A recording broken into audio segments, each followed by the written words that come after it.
they a good co-regulator though? You could hang out with someone who was maybe more successful than you, but if they don't help you get into a regulated state, they are not helping you build your regulated reserves. So if someone's, say, such a high achiever, even though the person speaking might be very successful, the environment is kind of giving out danger threats. And so it's really hard for us to elevate our game when we are not feeling safe. So when we are analyzing the 6 closest people towards us, we're not only just seeing like, what is their success or do they have what I want to have? We also want to say, when I hang out with them, do I feel more regulated afterwards or not? We just want to make sure that when we are analyzing our circle, do I feel regulated after I'm interacting with them? Because if one of our goals is to increase our reserves, we need to be hanging out with a lot more people where we have that feeling of regulation and connection after we're done spending time with them. So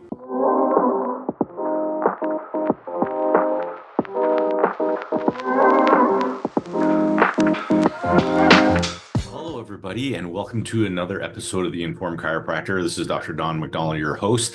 Today, we got another little solo session. Brandy and I have been working with a few chiropractors in our 90-day mentoring program, and it just kind of brought me to think about some of the other benefits of the Polyvagal Theory. We've been pretty strong on the podcast talking about using concepts from the Polyvagal Theory to help with chiropractic adjusting. However, there's a huge amount of information that we can get from learning about the Polyvagal Theory and personal development and achieving our goals and growing our business and growing our finances. Whenever you create neurological safety, the body becomes more in that regulated state, and we know that we fire our prefrontal cortex a lot better. We make better decisions. We have more fulfillment. We're happier. Our social engagement system is online, so that means that we connect better with other humans, which includes our family members and our patients and our practice members and our, the people that are the most important to us. And so I just wanted to talk today about something I was thinking of as called our regulatory reserves. As we talk about in the Polyvagal Theory, we know that the goal is to get into a regulated state in our nervous system. And that regulated state in chiropractic language is in a state of ease. Now, we'll just quickly review when we're in that state. That's in the polyvagal language, we call that the ventral vagal state. And in the ventral vagal state,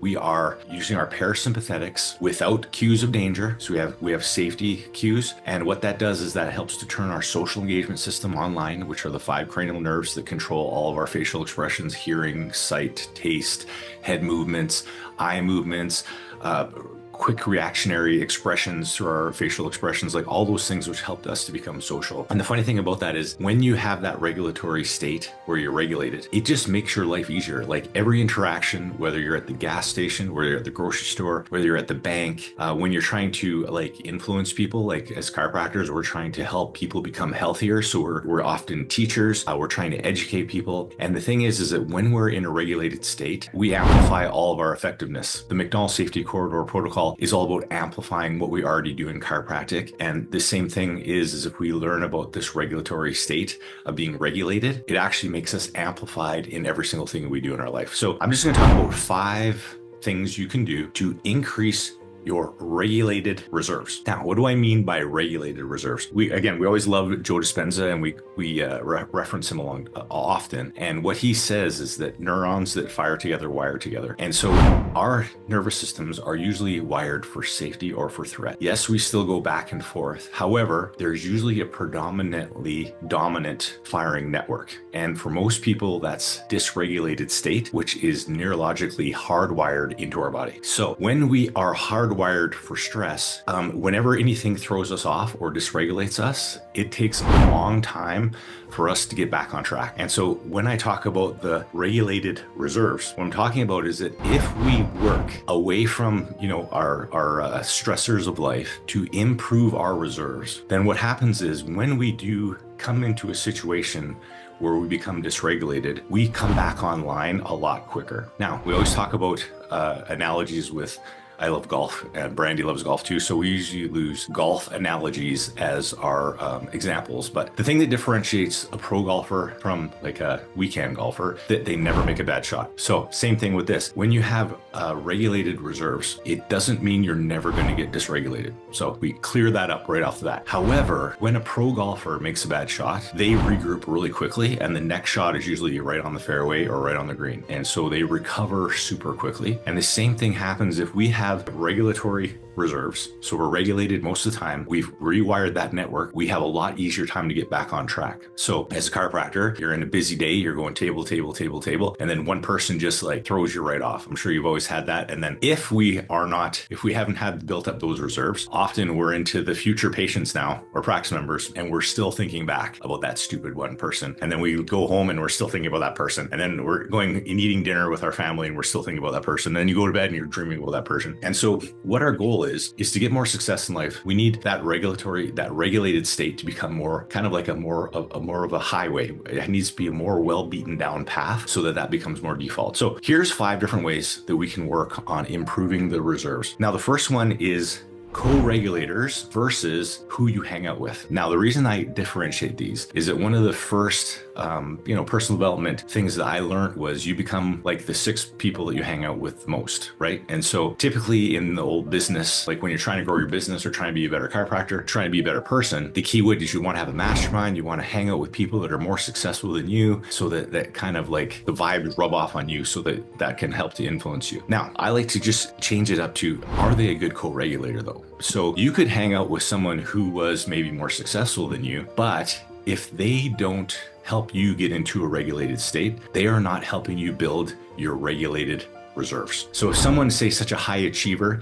and then every time you're around them, they feel nervous, or great examples when we do our seminars, we have other chiropractors come and say, I hate chiropractic seminars because they stress me out, because it's just like, even though the person speaking might be very successful, the environment is kind of giving out danger threats. And so it's really hard for us to elevate our game when we are not feeling safe. So when we are analyzing the 6 closest people towards us, we're not only just seeing like, what is their success, or do they have what I want to have? We also want to say, when I hang out with them, do I feel more regulated afterwards or not?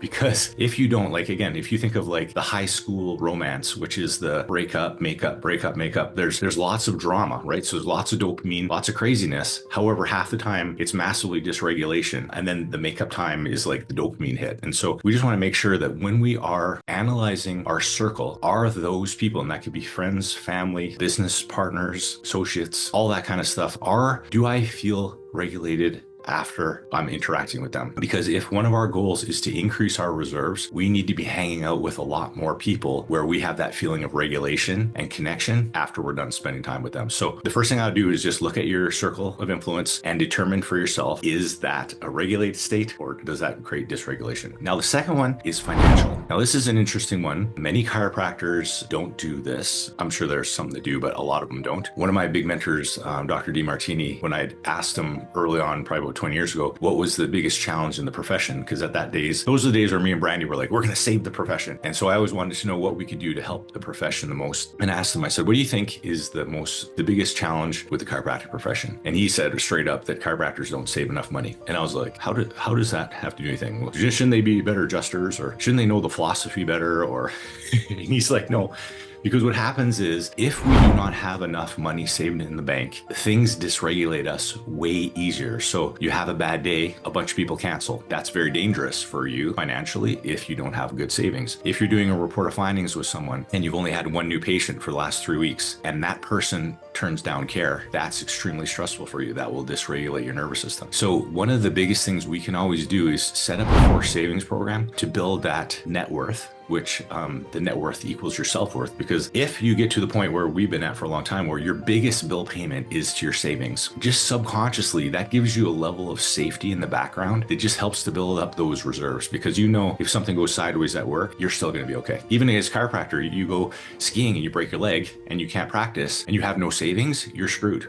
Or you don't have a place to live, you're kind of screwed. So if you can't afford to buy a house, like, there's so many different things that are affected by finances. Or you have children and they want to go to school and you can't afford it. Like, just all those kind of things will always take away the reserves of you being in a regulated state. And again, the more things that take us offline, the more things it makes us dysregulated, the more we lose our social engagement system, the harder we have getting on with people, the harder it is to be successful in practice. So that's our financial. So make sure we're saving our money so that we have that nice cushion. And we're also going to save in not risky things, because often chiropractors will save. I did this before in the past too. And then you invest in risky things and then you lose a bunch of money. And that defeats the whole purpose of what we're trying to do with saving in the first place. Now, the third thing is our business. Many chiropractors have not really set up policies and procedures in their office that align with their philosophy. We talk a lot about this in the Vitality Shift. Is our premise on chiropractic, and are our policies and procedures in the office aligned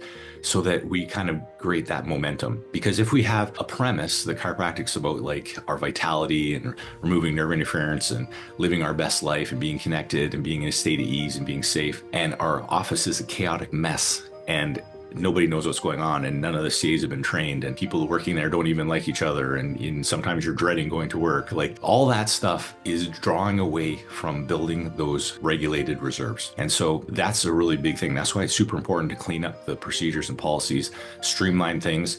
If your care plans are super complicated, just clean stuff up so it's nice, easy to understand, easy to explain. That is such a huge thing, because once you kind of clean up those business processes, we've seen it tons of times before. We've mentored so many chiropractors. We've cleaned up some of that stuff, and it's just amazing. They become a different person, because when you have lots of high reserves in that regulated state, like, you can handle stuff. If things go sideways, you just bounce right back. It's like not a big deal. Like, we know things are going to happen all the time.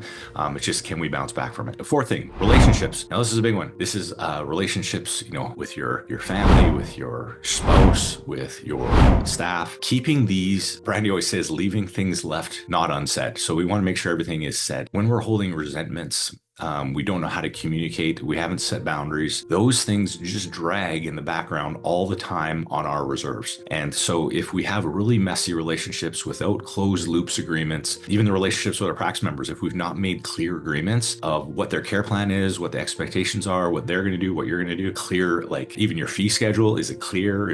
Do they not understand what it is? The more things that are unknown or unpredictable in the relationship, the more it's going to drag on those reserves. And so when we say we want things, predictability is our superpower. We don't want to be rigid, but some of these things are easy to make them more predictable. So like your financial, you can just easily make that a monthly savings. That's just automatic. It's predictable. It helps to build your reserves. Business, we can get all of our processes lined up, practice them, role play, make sure we have the right people on our team. Boom. That's going good too. Relationships, we can just make sure we're super clear in our care plans, make sure we get an agreement, make sure we do good pass off at the front with our chiropractic assistants. All that stuff just cleans up all that drag in the background and helps us to build those reserves. And the last thing, the fifth thing, is connected movement. And the reason that I say connected movement is that many times when we talk to chiropractors and we're trying to help them change who they be, they all want to know, what do I do? Because chiropractors are great at doing all the right things. However, if they are not being a person that's in a regulated state, like, you can do all the right things in a dysregulated state and still not get the results that you want, still not be healthy, have injuries, we know the body doesn't repair, and create a lot of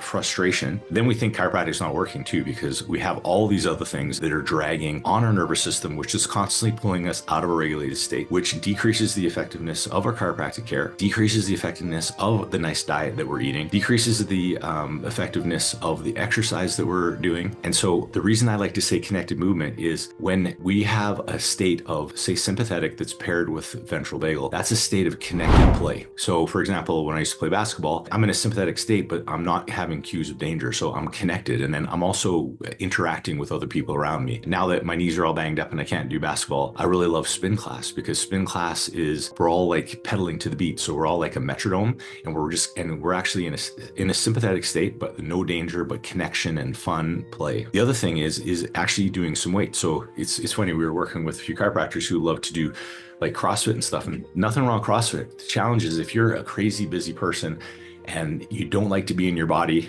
because you're always in your head busy, and you go to a class and they just make you do a bunch of exercises, you don't have to think about anything, and you just do it, but you're not really focused on in your body. We often like people to do maybe a little bit more focus on doing weights or isolation stuff, so that when you're actually at the gym, you're actually flexing muscles. Where it's just the whole idea of chiropractic, and again, the Polyvagal Theory too, we want to increase that interoception, and we want to be like flexing the body and being in the present moment. All of these things help to bring us back into our body, understand that our body's safe, helps to increase the reserves of being in that regulated state. And then when things happen in life, we can just bounce back a lot better. So I just wanted to kind of give those 5 tips, because every time we work with chiropractors, it's so funny, because And I don't know, you might have experienced this as well, is that as soon as you start to like do some work on your practice and your practice starts to explode, it's amazing what the universe does to test you to see if you can handle it. Like you're going to have relationship problems. People are going to get sick. People are going to get hurt. Our dog's going to get sick. Like there's so many things that are going to happen along the way, are so easy to derail you. And that's why it's so hard for people to get frustrated, because they get some momentum going and then something happens and it derails them.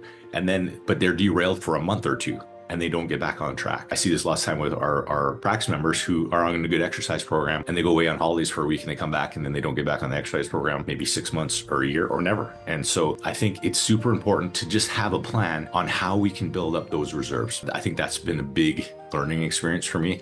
You don't become as fragile when the stuff hits the fan. We know we can regroup really quick. So just wanted to drop in and say that we are just heading off to England this weekend. So when this podcast releases, we'll probably be flying in the air to England. We're doing our level 2. We have our team event that's going to be in Toronto. And as of this recording, I think we only have 8 spots left. So that's going to sell out pretty quick. And we have not made the travel arrangements for next year, but we are looking forward to it. We're coming back to Australia. We're just figuring out a time to go to Amsterdam, I think, for next year. We have a level 2 that we're probably doing in Denver. We just haven't figured out the dates. And again, anyone who wants to host one of our events, whether it's a level 1, level 2 extremities, MacDonald safety corridor, or a team event, just you can reach out to us too, because we just got to make sure, like for our technique seminars, that we get about 20 people. That's kind of our target for an event.